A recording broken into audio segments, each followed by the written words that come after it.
கதை வந்து ரஜினிகாந்த் அவரோட கதை தான் அப்படின்னு சொல்லிட்டு இருக்காங்களே சார். ரஜினிகாந்தோட கதையா? ஆமாம். ரஜினிகாந்த் எழுதின கதையா? அவர் கதையெல்லாம் எழுத ஆரம்பிச்சிட்டாரா? அப்படிதான் சார் எல்லாம் சொல்லிட்டு இருக்காங்க. இது வந்து ரஜினிகாந்த் அவரோட கதை அப்படின்னு சொல்லிட்டு முதல்ல ரஜினிகாந்த் கதை எழுதினா அந்த படம் ஓடாது. இப்போ ஜெயலலிதா இப்போ பாராட்டினாங்க அப்படிங்கிறக்கா இப்போ படையப்பா கூடுதல் வசூலை பெற்றுமா? ஆனால் வந்து நீலாம்பரி கேரக்டரு அவங்களே பண்ணுவாங்களா இல்லை ஐஸ்வர்யா ராய் பண்ணுறதுக்கு வாய்ப்பு இருக்கா சார்? ஐஸ்வர்யா ராய் மணிரத்னம் படத்தில் பண்ணும்போது அந்த வில்லி கேரக்டர் வந்து ஜனங்களுக்கு பிடிக்கல.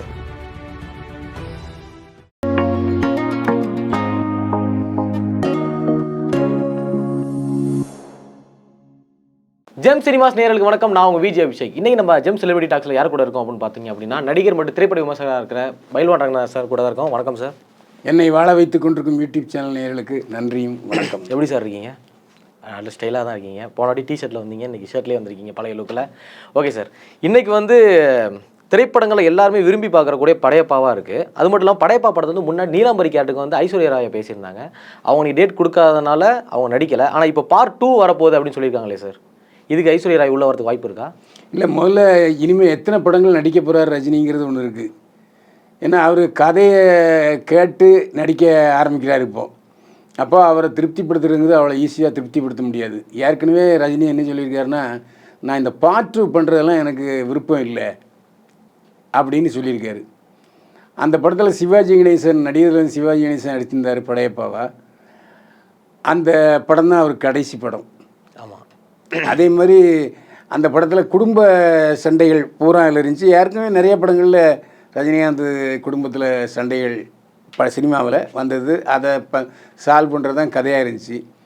இந்த படத்தை பொறுத்த வரைக்கும் ரவிக்குமார் இனி தான் படையப்பா 2 எழுதுறதுக்கான வாய்ப்பு இருக்குது. ஆனால் ஏற்கனவே இதில் ரமேஷ்கண்ணன் என்ன சொல்லியிருந்தாருன்னா, இந்த கதை மூலக்கதை எல்லாமே ரஜினிகாந்த் தான் அப்படின்னு ஒரு வார்த்தையை சொல்லிட்டாரு. ஸோ கேஎஸ் ரவிக்குமார் மூலக்கதை திரைக்கதை எழுதினாராங்கிறதே சந்தேகமாக இருக்குது. ஸோ இந்த மாதிரி கான்ட்ரவர்சி போயிட்டுருக்கு. கேஎஸ் ரவிக்குமார் சொல்கிறது தான் உண்மையாக இருக்கும். அவர் இன்னும் வாயை திறந்து பேசலை. ஆனால் கதை வந்து ரஜினிகாந்த் அவரோட கதை தான் அப்படின்னு சொல்லிட்டு இருக்காங்களே சார். ரஜினிகாந்தோட கதையா? ஆமாம். ரஜினிகாந்த் எழுதின கதையா? அவர் கதையெல்லாம் எழுத ஆரம்பிச்சிட்டாரா? அப்படிதான் சார் எல்லாம் சொல்லிட்டு இருக்காங்க. இது வந்து ரஜினிகாந்த் அவரோட கதை அப்படின்னு சொல்லிட்டு முதல்ல ரஜினிகாந்த் கதை எழுதினா அந்த படம் ஓடாது. அது காரணம், அதுக்கு பெரிய உதாரணம் எதுன்னா ராகவேந்திரர். Okay sir. அதே மாதிரி இந்த படையப்பா படம் அப்படின்னு எடுத்துக்கிட்டோம் அப்படின்னாலே ஜெயலலிதா அம்மா உள்ளே வராங்களே, ஏன் சார் அது என்ன சம்பவம் அது? அதெல்லாம் இப்போ, அதாவது ஜெயலலிதா உயிரோடு இருக்கும்போது பேசினா ரசிச்சிருக்கலாம். இப்போ ஒரு நடிகர் சொல்கிறார், அந்த படத்தில் நடித்த நடிகர், இந்த மாதிரி ஜெயலலிதா அந்த படத்தை பார்த்துட்டு ரொம்ப சூப்பராக இருக்குது என்ன சொன்னதாக சொல்கிறாரு. உண்மையாகவும் இருக்கலாம், உண்மை இல்லாமையும் இருக்கலாம். ஏன்னா அந்த சமயத்தில் ஜெயலலிதா பாராட்டிய படம் அப்படின்லாம் சொல்லலை. இப்போ ஜெயலலிதா இறந்த பிறகு அது பொய்யா உண்மையாங்கிறது யார் உறுதிப்படுத்துறது? ஆனால் அவங்க இல்லாதனால நிறைய பேர் வச்சு விளாண்டுட்டு இருக்காங்கன்னு நினைக்கிறேன். அதே பேர் வச்சு அவங்க யார் கேட்க? ஆமாம், அதெல்லாம் வந்து இப்போது ஜெயலலிதா இப்போ பாராட்டினாங்க அப்படிங்கிறக்கா இப்போ படையப்பா கூடுதல் வசூலை பெற்றுமா? அப்படி கிடையாது.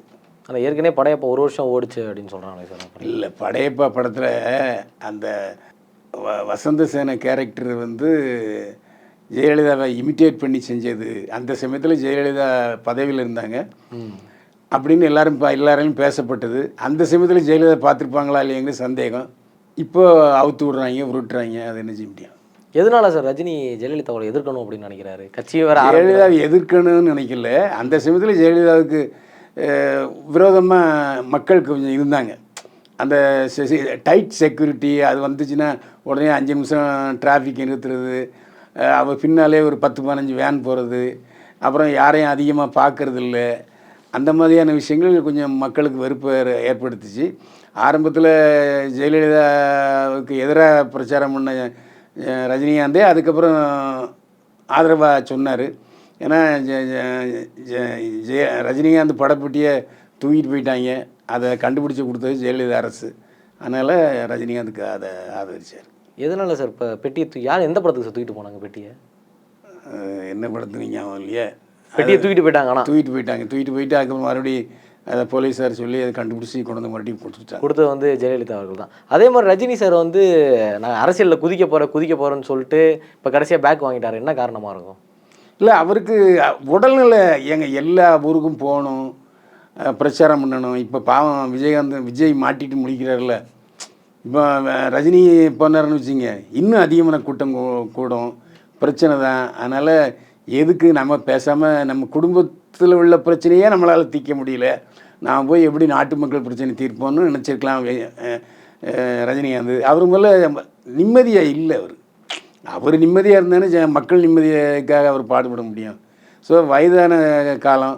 ரெண்டாவது அவருடைய பேச்சு நடவடிக்கைகள் எப்படின்னா, யாரையும் அவர் கடிந்து பேச மாட்டார். அரசியல் அப்படி கடிந்து பேசாமல் பிரச்சாரம் பண்ண முடியாது. அதை தவிர்த்துருக்கிறதுக்கு அவர் நான் அரசியலுக்கு வரல அப்படின்னு சொல்லிட்டார். ஆனால் கொஞ்சம் நக்கல் பிடிச்ச மனிதர் தான் ஆனால் ரஜினி சார். ஆனால் இல்லை, நக்கல் பிடித்த மனிதர் நான் சொல்லவே மாட்டேன். ரொம்ப மனசில் இருக்கிறத ஓப்பனாக சொல்லிடுவார். இந்த 75 வயசு ஆனதுனால சில நேரங்களில் அவர் பேசுகிறது வித்தியாசமாகவும் எதிர்மறையாகவும் கருத்து கொள்ளப்படும். அமைச்சர் துரைமுருகனையே முதலமைச்சர் மு.க. ஸ்டாலின் அவர்கள் இருக்கும்போதே கச்சாமச்சான்னு பேசிட்டாரு. அதில் கொஞ்சம் வருத்தம் துரைமுருகனுக்கு. அந்த மாதிரி நாம் பேசுகிறது ஏதாவது எதிர்மறையாக சொல்லப்படுது, நாம் ஜோக்காக சொன்னது தப்பாக புரிஞ்சிடறாங்களே, இந்த மாதிரி இருக்கும்போது நம்ம அரசியல் எப்படி நுழைஞ்சி சக்ஸஸ் ஆகுறதுங்கிற ஒரு சந்தேகம் அவருக்கு ஏற்பட்டுருக்கலாம். கொஞ்சம் யோசிச்சிருக்காரு. ஓகே, இது நமக்கு செட், இந்த ரூட் நமக்கு வேணாம், சினிமா ரூட்டு தான் கரெக்ட். எல்லோருக்கும் நல்லவனாக இருக்க முடியாதுங்க அரசியல்வாதி. எல்லோருக்கும் நல்லவனாக இருக்க ஆசைப்படுறாரு ரஜினிகாந்த். ஸோ எல்லோருக்கும் விருப்பமானவனாக நல்லவனாக இருக்கணும்னா அரசியலில் ஈடுபடக்கூடாதுங்கிறது அவருடைய தார்மீக எண்ணம். அதுக்கு வரவேற்க தகுந்தது தான்.